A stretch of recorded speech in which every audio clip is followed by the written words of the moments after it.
Shri Gurubhyo Namaha. A very warm welcome to yet another session of Quest.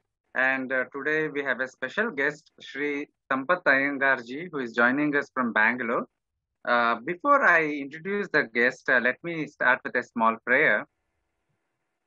Tada Shiva Samarambham Shankaracharya Madhyamam Asmadacharya Paryantam Vande Guru Paramparam. Sri Sampath Iyengar-ji is the founder of Applied Vedanta Institute, a platform dedicated to transmitting Vedanta insights to modern audience. And he's a man with many hats. He's a private investor. He's a mentor focused on innovation and impact. And he has an extraordinary career in terms of variety and challenges and how he has been an effective change agent. And he has been in the field of technical entrepreneur. He has been a global CEO, investor, advisor, mentor, so many things. I think we can keep speaking about that. But his journey into Vedanta began around 2008 when he was in Princeton, and we will hear from him more about that during the interview. So over the last decade or so, he has continued to apply the teachings of Vedanta and in his day-to-day life as well as in his various sessions that he conducts and in a management and leadership and other scenarios as well. Very warm welcome to you, sir. Thank you for making time from your busy schedule for this session. Not at all. Hari Shri Gurubhyo Namaha. Nice to connect with you, Nitin. Look forward to our conversation. So let me open up with your early life. Tell us a bit about your upbringing, your initial influence on life, and were you always spiritually oriented, religiously or spiritually oriented, or is it the interest in Vedanta is a kind of a later day phenomenon? So, if you were to look at me as a teenager and look at me right now, there would be no connection. So, I grew up in Mumbai, typical middle class family. My father was a government servant working for central government, and I was brought up in a very cosmopolitan environment. So, Mumbai lends itself automatically for you to be, immersed in a cosmopolitan environment. You have people from all parts of the country, and I think the home environment was highly supportive of varied interests. So my parents were not the hard driving typical Tambram family that wanted me to necessarily become an engineer or a doctor, but they allowed me to explore many things. So I think my growing up years are marked by just a lot of exposure to a lot of things. In fact, I learned about Western music through my mother. She used to play Beatles songs at home. So we had Vishnu Sahasranamam in the morning, we had Beatles later, we also had, Bharatnatyam, Carnatic music. All those exposures were available. And you kind of soak it up gently. Nothing was thrust upon me in terms of what it was. But when I went to the US first as a techie, I was around 22 years. And that's when I started to, look a lot more at what India had to offer. And I found myself a little unique in the sense that, here I was listening to Carnatic and Hindustani. I found very few people had interest in both. I was deeply interested in Indian classical music and deeply interested in Western jazz, blues, and rock as well. So I always found myself straddling multiple cultures and being equally comfortable and embracing all of them. And as a consequence, I started to become a bit of a bridge, explaining one aspect of what I had learned and appreciated to other people who had no clue. Even today, I'm talking about Hindustani to my friends who were listening to Carnatic and vice versa. So I think a lot of my upbringing was really, in that sense, very open, very free, very plugged into what the world had to offer. Much like our Rig Veda, let noble thoughts come to us from all directions, we say, right? So I think I've really embraced that concept. That's very interesting. I think these different exposures had a huge impact on your very wide ranging and horizon, increasing the broadening the horizon of your thought process. So, how did your encounter with Vedanta happen? I mean, I believe you became associated with Chinmaya Mission while you were in Princeton in 2008. So, how did this whole thing come about uh, and post that? So the first time I got exposed to Vedanta was when I took a sabbatical after exiting my venture. So I was an entrepreneur. I started a venture pretty early in my life, in my mid to late 20s. Then I exited my late 30s and I took about 18 months off. And the entrepreneurial journey was extremely challenging, extremely fulfilling, but it really made me introspect a lot more. You know, you ask more fundamental questions about yourself, you know, metaphysical, ontological questions, you know, and a lot of it is driven by what I experienced was this notion of values and ethics, and what I later started to think about as dharma. You know, you are constantly interacting with people, engaging with people, and you're observing very different types of behaviors, you know. And as an entrepreneur and then as a leader, working across multiple cultures, I built a business from Australia, Japan, Singapore, US, Europe, and I started to really see that there were different type of strengths emanating from different cultures. That intrigued me a lot, and I also found that you know, there were certain gaps in what you would think as acceptable behavior among different cultures, and even those differences in terms of what was acceptable and not acceptable was varied across cultures. So you know, as an entrepreneur, as a leader, you're thinking a lot about these things. So when I exited my venture, I moved back to India, and one of the things that constantly was the back of my mind when I was operating was, am I doing the right thing? You know, this question is constantly kind of top of the mind in terms of making sure that when you're making decisions about your life and work, and even as a CEO, you know, am I doing the right thing? So, am I doing the right things? You put me on a path of deeper introspection to say, where is this right thing coming from? How do I judge? You know, and obviously you make a lot of mistakes as an entrepreneur, right? I mean, lots and lots of stupid things you do, judgment errors that you do, and you're looking back and wondering, how did that happen? So when I took that sabbatical, I came back to India, and I just happened to be at a Jaya Rao Vedanta session. And that's how slowly I started to get exposed to the Bhagavad Gita, by listening to people who were on television or attending some Swami Parthasarathy had some sessions. So I was very kind of intrigued, I was curious, I was eager to learn a little more about how to understand oneself. That's how that journey started. You know, during my, I would say, the late 90s, early 2000s. And then I got caught up again in a corporate situation, running a company, traveling, etc. And I moved to Princeton, New Jersey. At that time, I was a global CEO working with Aditya Birla Group, running their technology business. And I got associated with the Chinmaya Mission there. And that is when I really started to attend pravachans in a more disciplined way, you know, Bhagavad Gita as well as Upanishads. So my first real guru is Swami Shantananda Ji of the Chinmaya Ashram in Cranberry in New Jersey. And that's how, you know, the fire got lit, shall we say, in terms of me starting to absorb this. Wonderful, wonderful. In your study, the Shastric study, so to speak, so what all texts have you studied under the teacher and or reflected upon them? Of course, you already mentioned Bhagavad Gita, and apart from that, have you studied other texts of Prasthanatraya as well? So this is the unique thing about me again. I'm a generalist.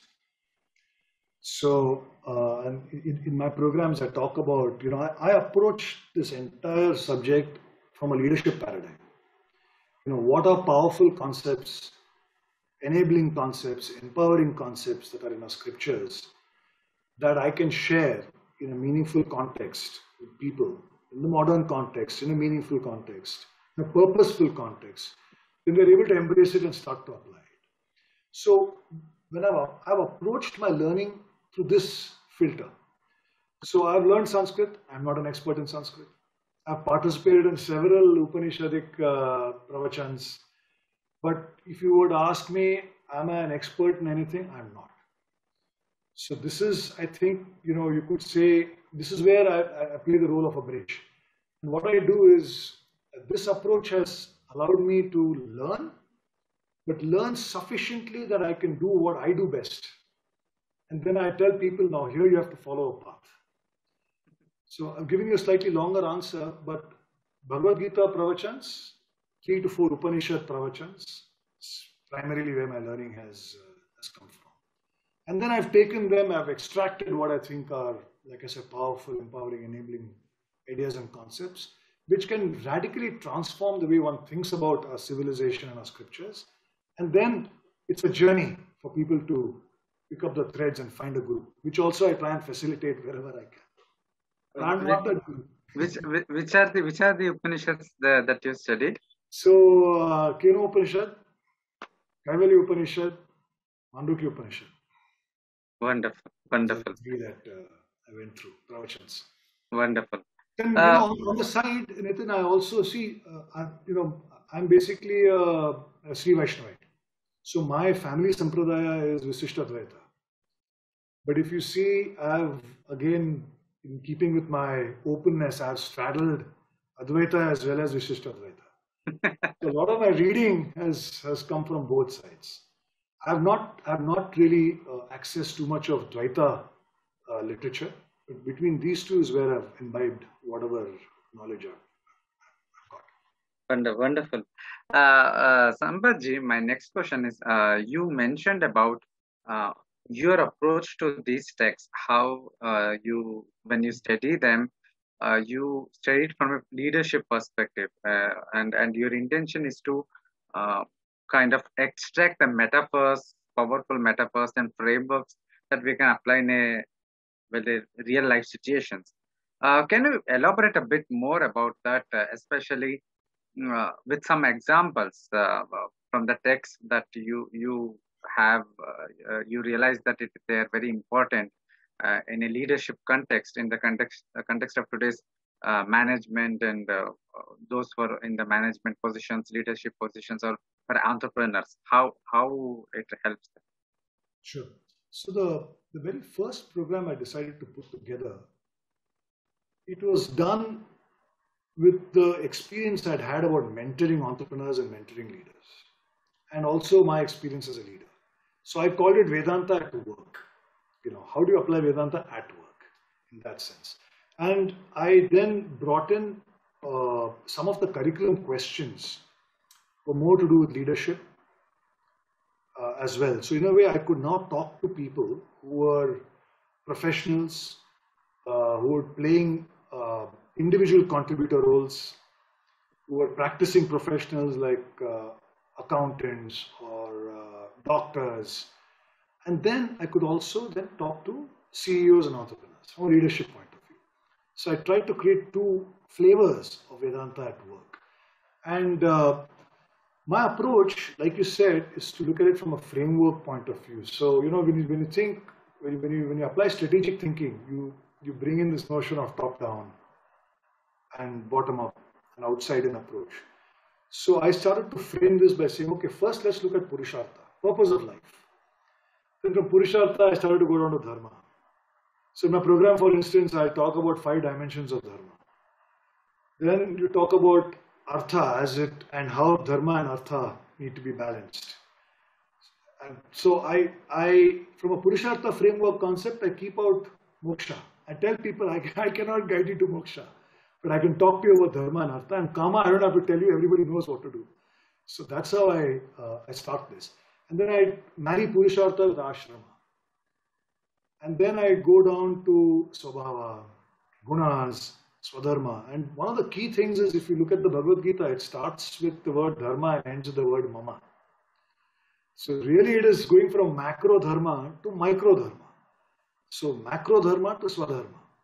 So I take people down that path of how do you understand your Swadharma starting from Purushartha, Ashrama, Dharma, Karma, Swabhava, Gunas, and all the way down to how do you leverage Shravanam, Mananam, Nididhyasanam, and start to think about your Swadharma and how Swadharma is highly relevant to your station in life, to your context at that particular point in time.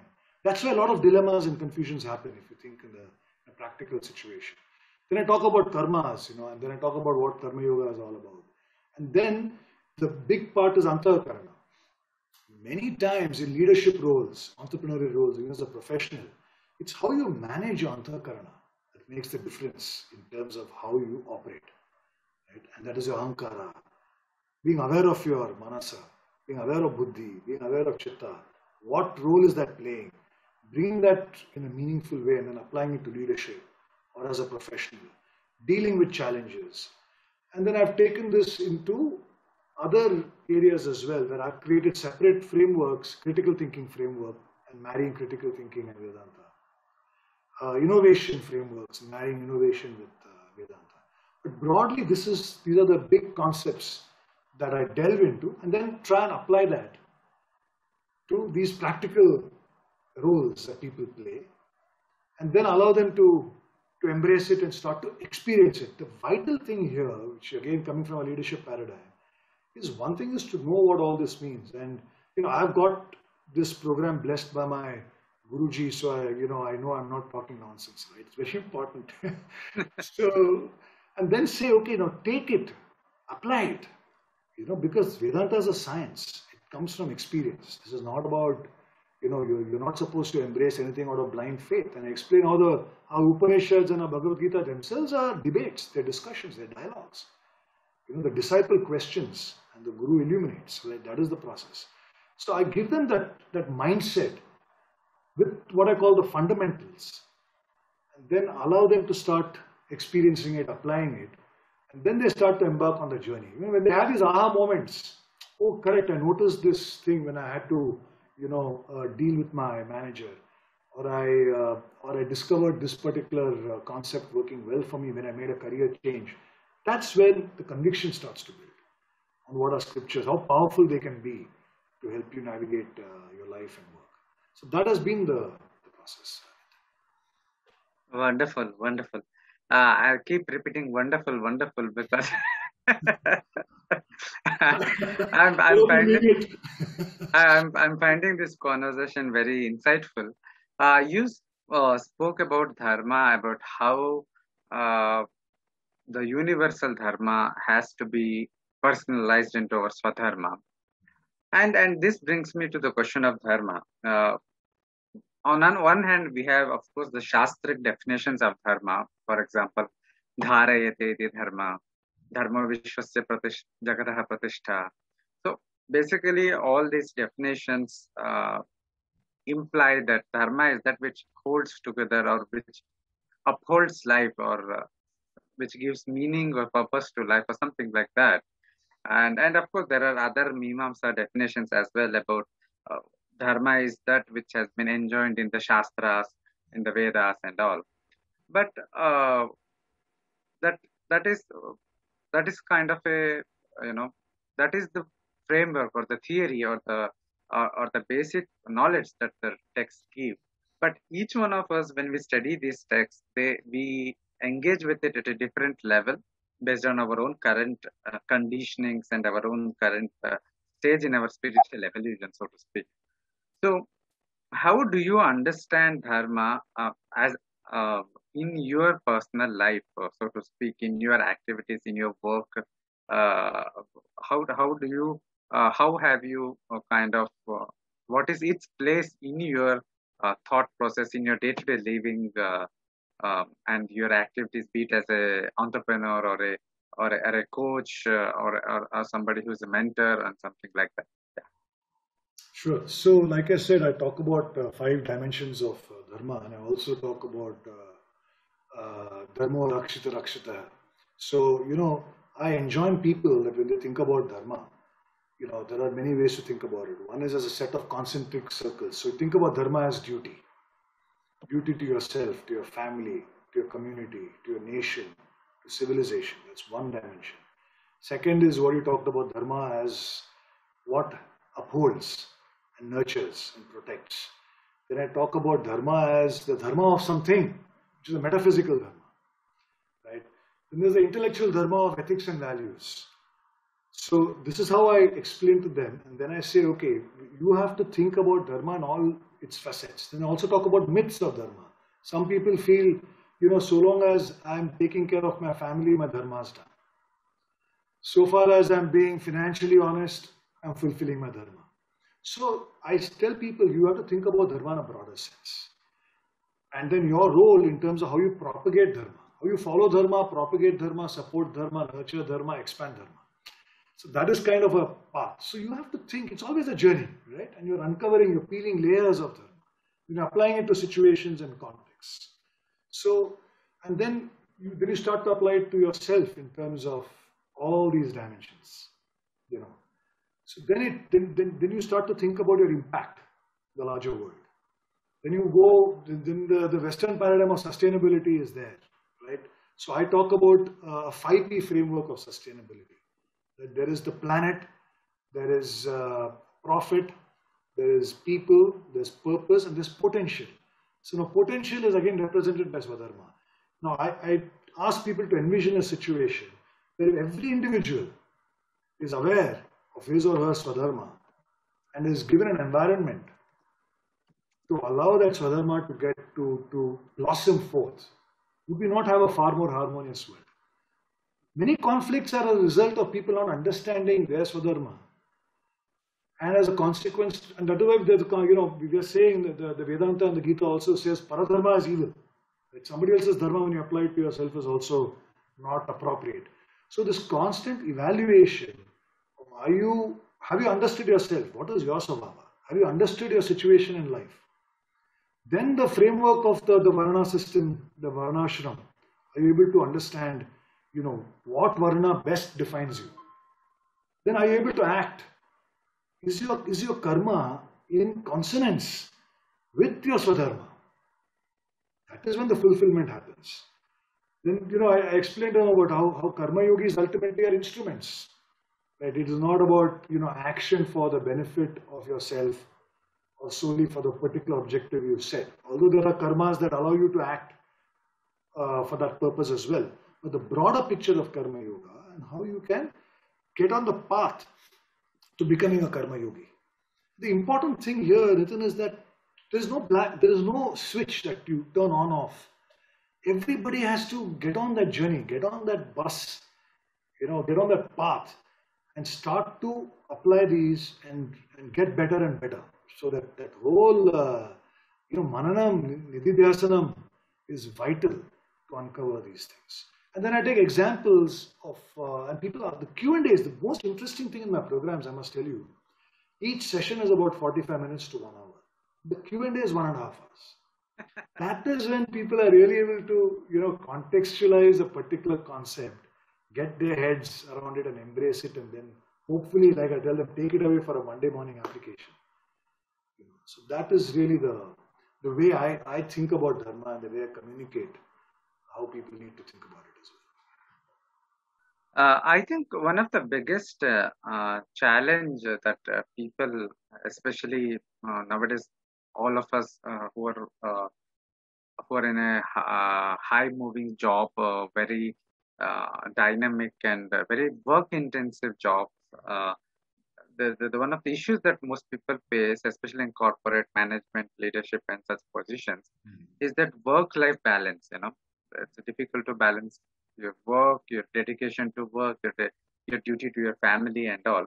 And I believe that at the root of this is a kind of a imbalance which is present within oneself with respect to clarity related to purusharthas, especially the trivargas. How do we approach the relative importance of dharma, artha, and kama?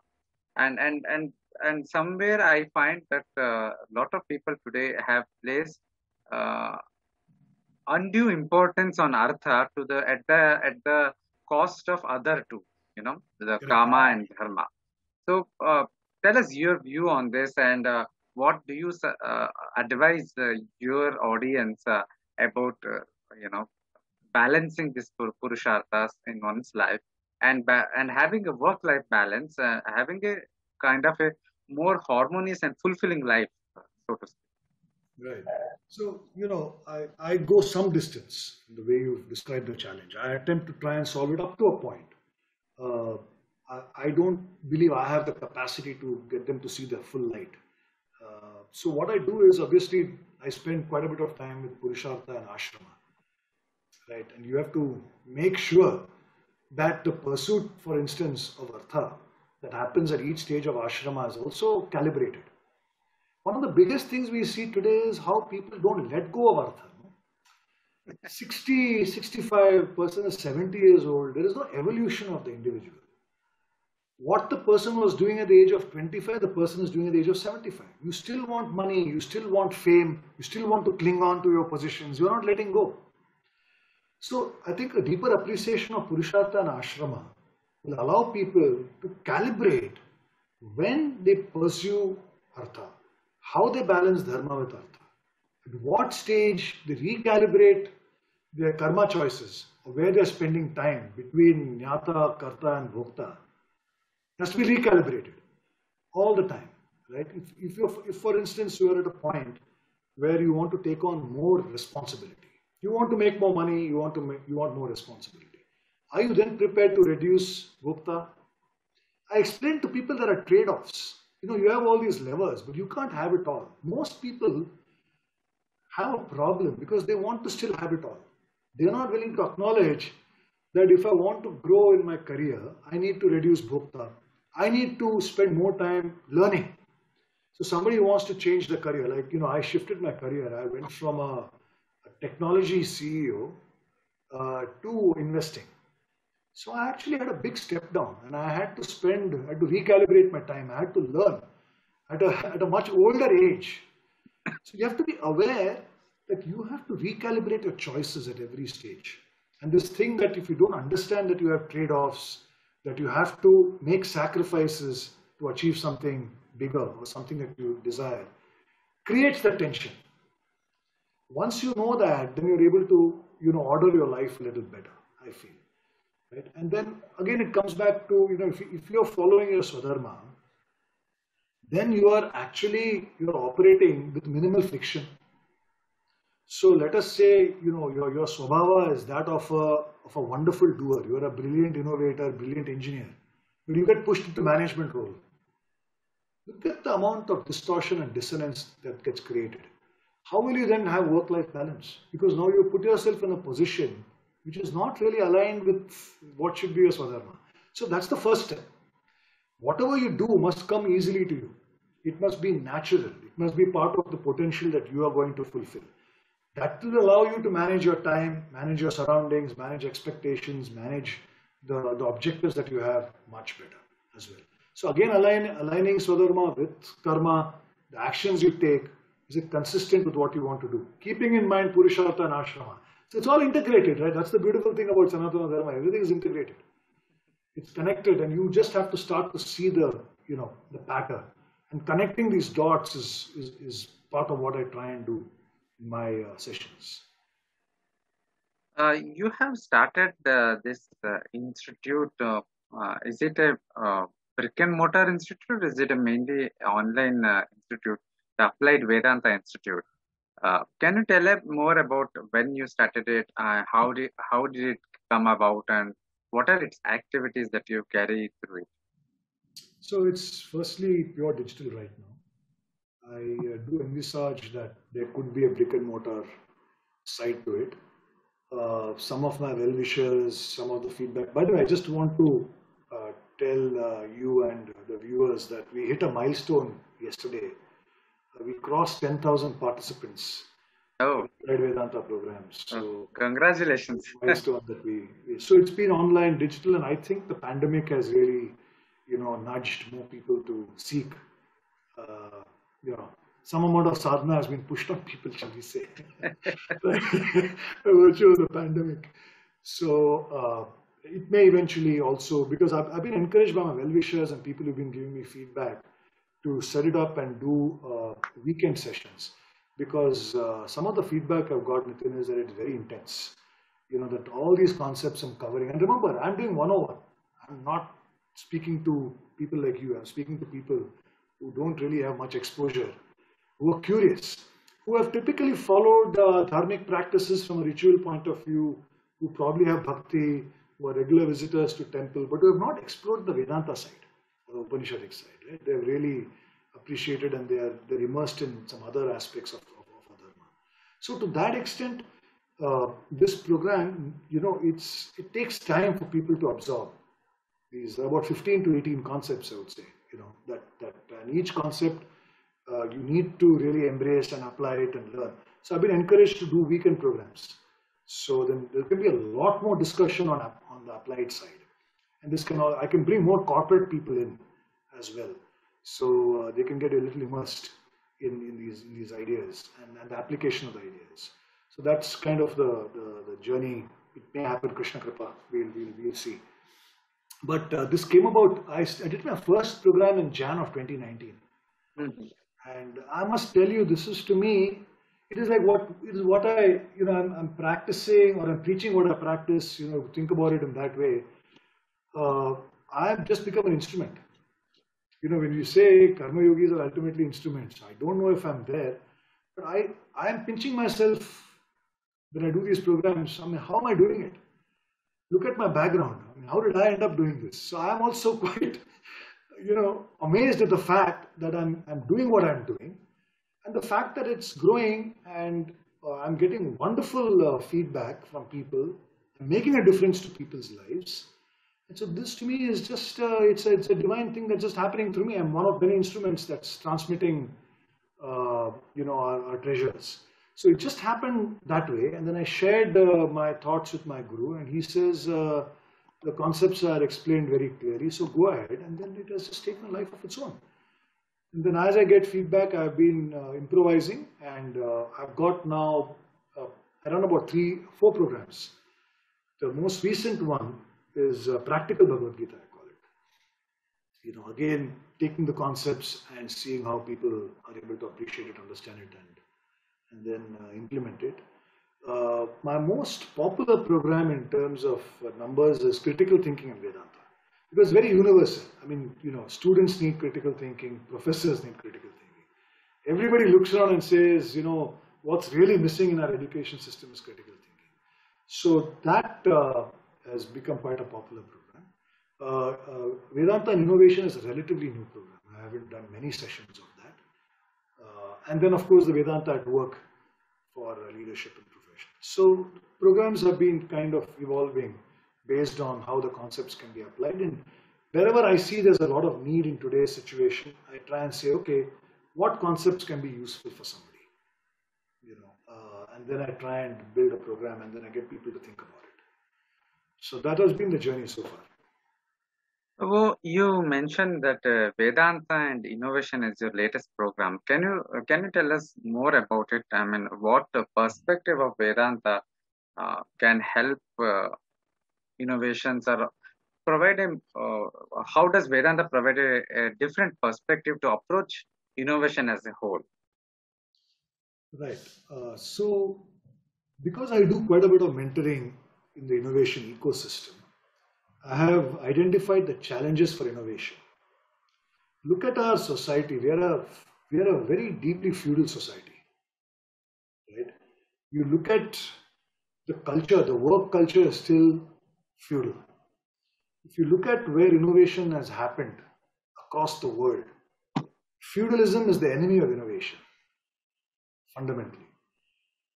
So if you look at Israel, even in India, you take ISRO, there's very limited feudalism. And feudalism is in all its respects. There is a sense of, excessive loyalty, the sense of micromanagement, sense of people not being empowered, low risk taking, high ahankara operating. So all of these things don't create an environment that facilitates innovation. So when I started in today's world, innovation is being driven by impact. If you look at the most respected innovators, they are making the world a better place. So where is that? What guna is driving that? Correct. It can't be just a rajasic guna that's driving that. A big part of it is rajas, but you need to have quite a bit of sato guna that makes you not only want to build an enterprise that is successful, but it's also doing maximum good for the world. So when I look at the innovation framework of being able to envision, providing the right leadership, providing a culture of innovation, empowering people, risk taking, which requires boldness, all of these and plus a few others, then I see what in our Vedanta can be applied here. And then if you think about the Vedanta ideas, if you examine the Antakarana, you look at the Ahankara, and look at the Swadharma idea, and you try and apply that, then you can tell people that if you want to get innovator, you need to be aware of what makes you a more powerful leader, what will enable you to actually create an innovative enterprise. So, simple examples, right? Titiksha, you take the concept of Titiksha, the ability to take pain. If you want to be an innovative entrepreneur, you have to be able to think long term. You have to roll, you have to go up and down. You have to be able to manage ups and downs. You have to be able to manage a struggle. And then what helps you go through those ups and downs? What helps you manage those struggles is ultimately the sense of being a karma yogi, being focused on your swadharma. That's what gives you the strength. So in very small ways, you find your classmate has moved ahead of you, is making a lot more money. You're making sacrifices. Do you have that sense of conviction and purpose that allows you to do something like this? So these are the sorts of facets I pull together and say, think about, so the greater awareness of what capacities you have is what I encourage people to think about, which will truly allow them to take the path of innovation and not do shortcuts. So you need to have that sense of doing the right thing, dharma, all of that also coming into play. So that's really how I've tried to pull this together. You mentioned in the course of this conversation about the 5 P's of sustainability, planet and profit, and I think there were a few others. Can you shed more light on these 5 P's and how did you derive it from Vedanta? I mean, any particular textual shloka or some story in the text that inspired you to extract this framework of 5 P's? So when I started to look at the modern concept of sustainability, it rests on 3 pillars: environmental, social, and governance, which then equates to environmental is planet, social is people, and governance has got to do with what we say purpose, right, of an organization. Then the 4P framework, or the multiple, what they call the triple bottom line. So people said go from a single bottom line to triple bottom line. So not just profits, but include the planet rather, and include people. So that now straddled environmental dimension, social dimension, along with profits. So if you look at purpose as well, which really enables good governance in an institution or an entity, then I remember I did a TED talk about these, the 4 P's in terms of sustainability and how you can apply it, and how my experience of applying it in my journey as an entrepreneur and then as a CEO. And as I started to get deeper into my Vedanta programs, the concept of Swadharma is actually an extremely powerful concept. I mean, we're just discussing it at a pretty high level here, but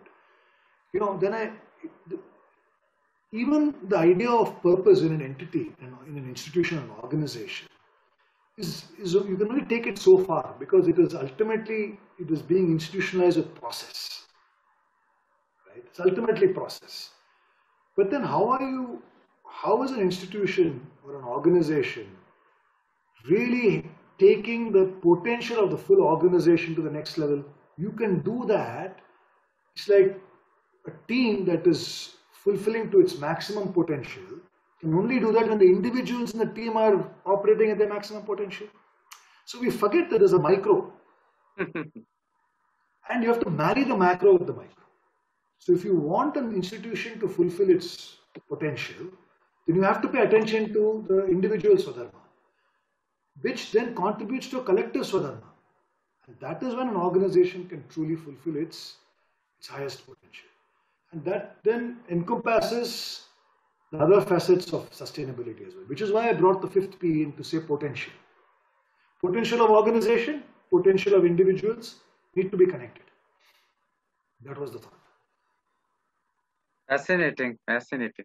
Uh, we are almost coming towards the end of the session. One question that always bothered in my mind is today we have so many books, for example, Vedanta for leadership, Vedanta for management, Bhagavad Gita for management, Arthashastra for management, and so many other management and leadership texts.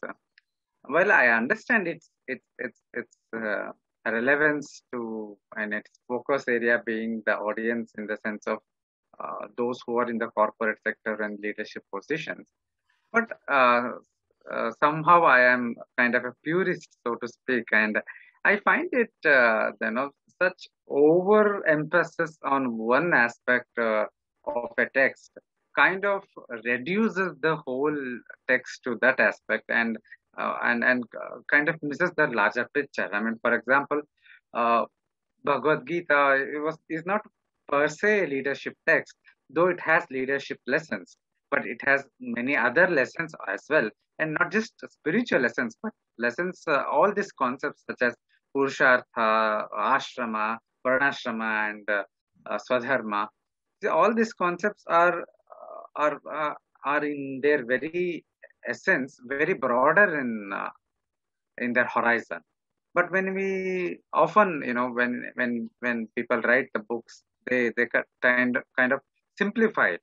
So this simplification or oversimplification, so to speak, often results in missing of the nuances, subtleties, and sometimes it leads to kind of it removes it from its root and leads to kind of leading to misinterpretation and misapprehension of the original concept.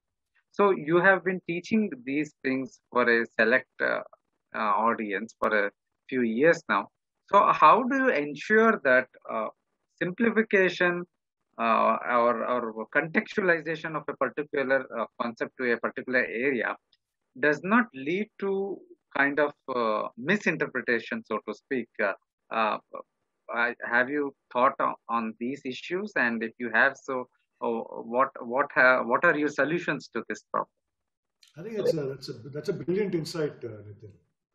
And I'm very conscious about this in my sessions as well. Now, here is the challenge we have, right? On the one hand, people think Bhagavad Gita is when I retire. Okay, I just got one simple testimonial, and I want to read this out to you in my yesterday's Sunday's program, right? One feedback that came is, I just want to read this out very quickly because it kind of articulates the challenge. Somebody has said, very intriguing to see how these tenets are pragmatic at a non-religious level. Beats the misconception that the Gita is for the elderly. You see, this is coming from somebody who is extremely educated, a successful professional, but who stayed away from the Bhagavad Gita. So we have millions of people like this who have, because our upbringing in school, we have not been taught Bhagavad Gita for whatever reason, and I think that is where the political side comes in, right? Our dharmic scriptures have been completely, eviscerated from mainstream education. So on the one hand, you have people growing up with absolutely no understanding of Sanatana Dharma. All they know is caste system. So you picture a stereotype here where most educated professionals, especially in the cities, Western education, a limited understanding and they keep using the word caste system. I demystify that also, by the way, in my programs. Just teaching people Varnashrama itself is 50% of the misgivings about our scriptures will go away. Because people are coming at this with a high level of negativity. So we have this balance between inviting more people to embark on the journey. And that's why I keep on using this phrase, it's a journey and you are just starting. All I'm doing is opening a gate for you. I'm giving you 15 to 20 concepts without which, if you read the Gita, you won't understand anything. You need a guru. Embark on the journey, it's a start. So I keep reinforcing this as well to people. But without the start, without the 101, without the fundamentals, without the concepts, without people seeing that this is relevant to me as a 25-year-old or as a 50-year-old, in my current role, in my current situation in life, how do you get people to become seekers? Where is the motivation? Where is the incentive? Where is the trigger for a sadhaka to do any sadhana without this? So I think that is again, it comes back to a little bit of trade-off.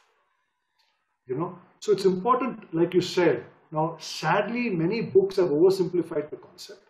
They have given the concept, and I've seen that they'll only take 5 shlokas from the Gita and only talk about that. But these 20 concepts are never covered, which gives you the holistic approach and then encourages you to read the Gita. So you are right, it's a legitimate concern, but then we have a larger concern of getting more people to come, follow their civilization and their own dharma, which is missing today. And I think it's a bit of a revolution right now where more and more people are intrigued. And the important thing is when people are curious, somebody has to be there at that moment to hold their hand and say, yes, you express some curiosity, you express some interest, let me get you started. Let them start walking before they run, kind of thing. So there is a role for different types of inputs on this journey. And, I'm playing a very limited role. People like you are playing, a deeper role. So when someone is more ready, they reach out and read your books. So I think this is important. The ecosystem has to be a nourishing ecosystem, has to be providing a ladder. But if people are intimidated at the start, they won't take the first step. So we need to give both messages. There is this wonderful stuff, but this is not all. If you start this, there's even more, wonderful gems waiting for you. So I think that message needs to go to people. Fascinating, Sampathji. The whole discussion, the last 1 hour, flew like a second. And I think we can discuss more on these lines. And there are so many insights that is simply amazing.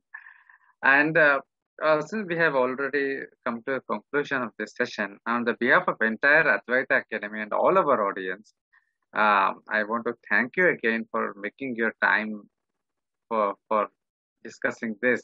And I'm sure in future we will be able to do more sessions like this with you, and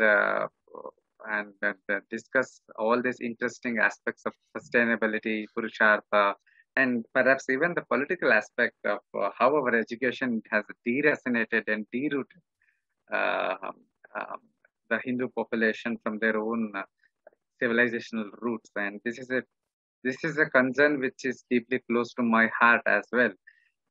So hopefully we can do this in future.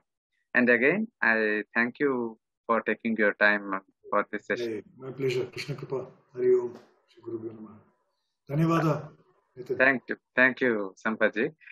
Viewers, with this, we come to a conclusion of yet another session of Quest. Follow us on Twitter, Facebook, and we have a Facebook group as well, Advaita Academy discussion group. Join the group as well to discuss about Vedanta and how it could be relevant to you.